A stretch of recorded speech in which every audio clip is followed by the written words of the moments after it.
Ngayon po ay Father's Day. Kaya nasa labas po tayo. Tayo po ay mag-grill. Eto po. Ni-ready ko ng ating grill. Malinis na pero bago yan. Happy Father's Day po sa lahat, sa buong mundo. Lalo na ang mga tatay sa Pilipinas. Ang mga tatay na kasing tigas ng bakal, kasing dulas ng palos, at kasing tinik ng bangus. Happy Father's Day po sa inyong lahat. Ngayon tayo dadako muli sa lugar ng aking biyena, si George E. Biduya.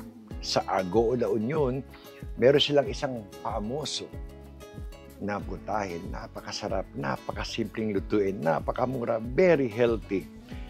Eto, ayokong mawala. Gusto kong maalala ng mga kabataan, meron po tayong masarap na Ilocano dish, ang Poki-Poki. Yan po ang ating lulutuin ngayon. Pero may katerno po yan. Teternohan natin ng inihaw na kasim. Hindi po yan pong gagamitin ko ngayon. Maganda ho itong kasim din. Pag yung iniihaw, medyo i-slice natin mamaya yan. Kaya pakita ko sa inyo, painitin ko ang ating grill. Start tayo. Meron akong helper ngayon. Matindi itong helper ko, si Veronica. Binabantayan ako, mag-grill tayo. Yan ang aking alalay ngayon. So anyway, alam niyo ba right now, sa amin po ay 7:45 p.m. Ganyang kaliwanag pa rin po. Kaya nakatamad magluto ng maaga. Mag-8 ang sunset namin. Halos 8:30. Pero pag peak ng summer, mga alas 9 dumidilim dito. Anyway, eto na. Ganda, pinainit ko na yan ha. Pwede na. Nasa 450 na eh. So ngayon, ang aking iihaw, etong ating kasim na binabad. Ayan, oh. Ganda, oh. Ayan, oh. Ito po. Ayan. Kaganda. Yung aking pinagbabaran, ito po kunin nyo ang aking recipe. Subok na subok ko po ito sa maraming taon na. Maraming nagtatanong, maraming nangihingi ng aking kung saan ko minamarinate yung aking yung barbecue nasa stick, liempo, kahit ano na karne ng baboy, the best. Ito ang ginamit ko, ako po yung may kodigo. Ginamitan ko po siya, simple lang to. 1 cup na toyo, 1 cup na pineapple juice, tapos lagyan nyo ng masarap to, maraming pepper. 1.5 tablespoon ng black ground pepper. 1.5. Lagyan nyo ng 1 tablespoon itong Worcestershire, the best kung paano ma-enhance. Lagyan nyo po. Tapos lagyan nyo siya ngayon ng 3/4 cup na brown sugar. Pwede nyo pong gawing 1 cup, mas matamis, pero eto, gustong-gusto ko yung ganitong klaseng ratio lang. Ito mga ingredients na to. Lagyan nyo rin ng 1/2 cup na ketchup. Banana ketchup ang ilagay niyo. Para added flavor talaga. Then, ang nilagay ko dito, bahala na kayo sa garlic. Gusto ko, maraming garlic.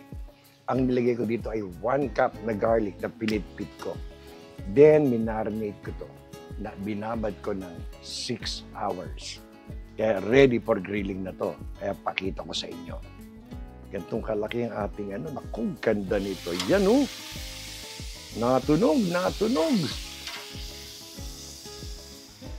Ito po yung 3 piraso. Ganda ng size. Gusto bang ikaw na? Bango ha? Ako na. Naku. Kunyari lang ho yan. Teka muna. O yung tama, 3 piraso lang. May sisingit ko yung ating talong. Alam nyo, gustong-gusto ko yung grill natin. Mainit by the time na Wala na to? Diyan muna, ipang-base natin yan. O, ayan. Ganda, ha? Maganda yung pag yung at least 450 to 500 para pagbaba ninyo nung matcha-char agad yung atin. Hindi na maganda yung medyo may marka ng Ito pong talong na gagamitin ko ay 4 na piraso. Ito po iihaw natin, sabay babalatan ko po ito. Saka natin igigisa. Pwede niyong tawaging ensalada, kung ano man. Pero sa La Union, pag kami pupunta sa Agoo, ang tawag po dito, pag kinakain namin, poki-poki, napakasarap po, napakasimpleng gawin. Pero hingi tayo ng tulong sa Batangas. Igigisa ko po ito sa bagoong balayan. Napakasarap na bagoong isda. Pakikita ko sa inyo. Hindi ko nilabas. May umaaligid na isang langaw eh. Kanina ko pa inuuli, hindi ko madali. So eto ngayon, i-grill natin to. Sasama na natin. Sus, kalaki. Sana'y magkasya dito. O, etong isa, sa gilid ko na ilalagay. Ayan, maluluto na yan. Tingnan natin. Pakikita ko sa inyo yung development ng ating pagkakagrill. Takpan muna natin. Babalik ko kayo, pakikita ko sa inyo ang itsura. Eto, mga nakakaano na rin ito eh. Halos 10 minutes. Silipin lang natin ang itsura. Ayan na, naku. Mukhang pwede nang bilingin to pati yung ating talong. Ganda ng ating ano. Ayan, sandali. Bibilingin natin ha. Alam niyo, mabilis lang ha. 10 minutes. Oh, naku, ganda naman ng ano. Yan ang ilang hinahanap natin ganyan sunog. Ganda. Okay. Unang biling. Pero mamaya, bala ko, bilingin pa rin ito ng isa pa. Naku, ganda. Yan o, ganyan sunog o. Mabait ang aking gas grill ngayon ha. Ayan na, itong ating talong, checkin natin o. Unang biling, tingnan yan o. Alam niyo, itong aking talong, binutasan ko ng tinidor kasi dito, pag yung napansin ko, pumuputok. Pag yung ginigrill, ayan, favorite ni Daddy to. Ng aking biyanan. By the way, ang George E. Biduin niya, yung E, ibig sabihin nun, Eslaw. Yan. O, takpan uli natin, babalikan ko uli kayo. Alam niyo, 5 minutes, mausok na eh. Gusto kong checkin, baka masunugan eh. Ayan, ang ganda mo. Bango. Pati na naman kay Beron to. Rice, please. Andy rice. Sarap oh, naku. Ayan oh. Kita niyo ba yan? Yan ang masarap. Panalo yan. May sunog. Ito isa. Naku po. Alam nyo, malapit nang hanguin tong aking ano. Lalagay ko lang yun dyan. Oh, ito isa. Gusto ko yung may sunog. Yung maganda. Relax lang. Ayan na. Alam mo, malapit na ito ron. Alam nyo, babalikan ko kayo. Another 5 minutes, done na to. Pakita ko sa inyo. Hanguin ko na to. Eto na. Baka naman tayo masunugan. Naku, kaganda naman. Oh. Ayan oh. Relax. Relax. Ayun, ganda. Mamaya, i-slicein natin yan. Saka lalagyan natin ng mga sibuyas, kamatis. Pakita ko sa inyo. Ayan o. Ayan na o. Ganda o. Ayan po. O. Ganda. Ito ngayon talong natin, in a few minutes, ito po ay maluluto na. Hahanguin ko, babalatan ko, saka ako pakikita sa inyo kung paano igigisa, kung ano yung tinatawag na poki-poki. Okay? Ito na ulit tayo sa loob. Medyo mahangin sa labas. Hindi ko nga alam kung apektado yung audio natin. Pero anyway, ito na yung ating inihaw na baboy. Ayan, ganda. Mamaya, hiwain ko yan. May ilalagay tayo. Tapos naman, yung ating 4 na talong. Matapos kong mabalatan, hiniwa ko sa 3, sabay medyo niligis-ligis ko ng tinidor. Ito na siya ngayon. Ready na to. Igigisa natin to. Pakikita ko sa inyo. Sabay may 2 itlog yan. Sarap yan. Nung araw kasi, naalala ko, pag pupunta kami talaga ng Agoo Market, ito sa palengke, yan ang hanap namin. Actually, sina Daddy doon lang sa may Agoo Market. Pagpasok mo doon sa may San Julian, malapit lang sa school. Okay, sisimulan natin. Magpapainit na ako. Sabay, gisa na tayo. 2 tablespoons na mantika para wag naman sobrang dry. Itong aking bawang, this is about 2 tablespoons. Minins ko lang. Hindi naman ganun karami ating iluluto. Pwede na yan. Again, babrown nyo lang ng konti.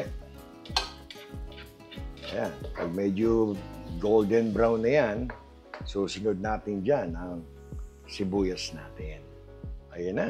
Golden brown na. Kagandahan yan. Ang aking onion, hiniwa ko lang na, dinice ko lang. That's half cup. Lagay natin dyan. Konting pagulong ng sibuyas. Pag medyo translucent na, susunod nyo lang ang kamatis. Napakabilis lutuin ito. Pero magugulat kayo. Napakasarap. Ako, ang paborito kong ulam, isa sa paborito kong ulam, tortang talong. Walang karne. Basta talong saka itlog. Kaya daw. Ito ay isang kamatis. Plum tomato. Ito ay half cup. Yan. Gigisa rin yan. Wala tayong nilalagay na patis, wala tayong nilalagay na asin dahil meron tayong panimpla. Nagre-ready dyan.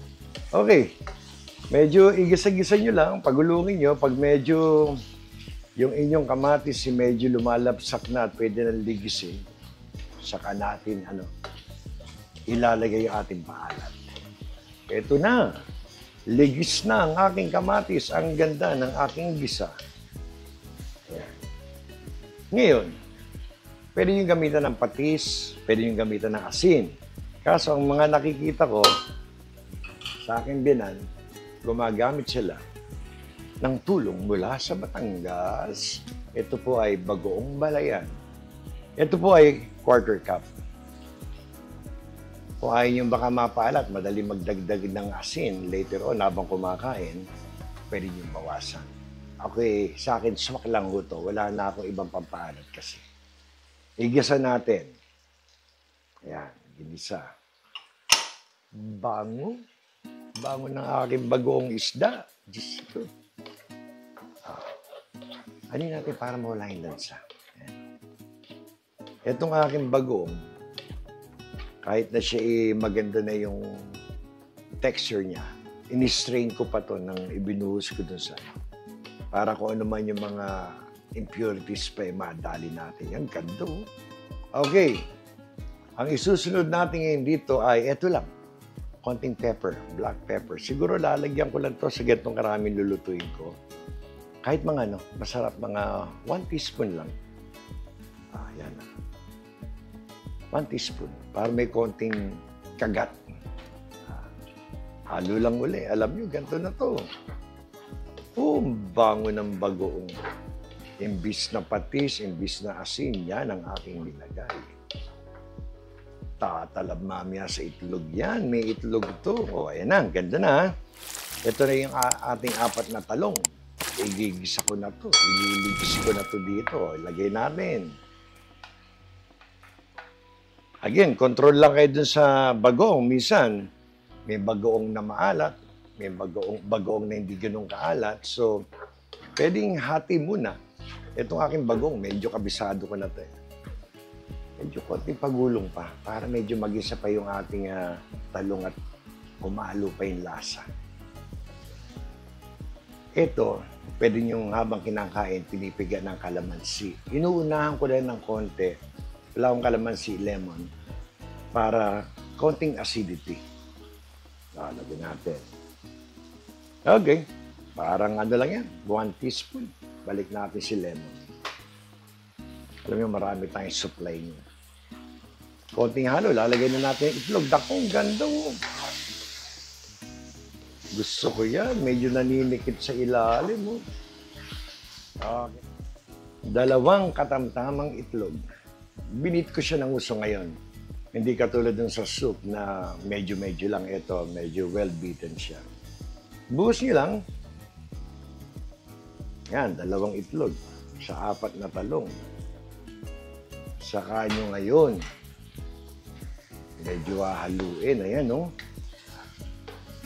Ayan. Yan po yan. Ang ganda na itsura ngayon, no? Ayan, no? Nakikita nyo ba yan? Yan po ay done na. Ayan na, oh. Pag hinangugot to, ayan na po, oh. May itlog, oh. Hahanguin ko na to, ipe-plating ko na, pakita ko yung barbecue, at saka po ito. Ito na po, ang 2 putahing hinanda namin para sa inyo sa Father's Day. Ito na po ang ating pogi-pogi, at ito na po ang ating inihaw na baboy na nilagyan ko ng kamatis, sibuyas, at saka ng serrano pepper or pangpaksiw na sili sa atin. Hinalo ko lang ho. Wala ko ibang timpla maliban dito. Pipigyan natin ng kalamansi or lemon. Kung may kalamansi ho kayo, panalo ho yan. Ayan ho. Yan lang po ang added flavor. Winisikan natin or some acidic. Ang sarap po. Ito na po ang ating inihaw na baboy. Kaganda, kasarap. Hindi kayo mauumay dahil sa kamatis, sibuyas. Ang sarap po niya. Subukan niyo po yung ating timplada. Ang panghuli. Ang poki-poki. Napakaganda. Ang sarap po. Lasang-lasa niyo po yung bagoong isda. Napakasarap. Subukan niyo ho ito. Napakamurang gawin. Napakadaling gawin. Ayan po ang ating 2 putahe. Muli! Isa na naman pong mapagpalang araw para sa inyo pong lahat. Salamat po sa Diyos. Tayo may masarap na ulam para sa linggong ito. Maraming salamat. Kayo mag-iingat. Hanggang sa muli.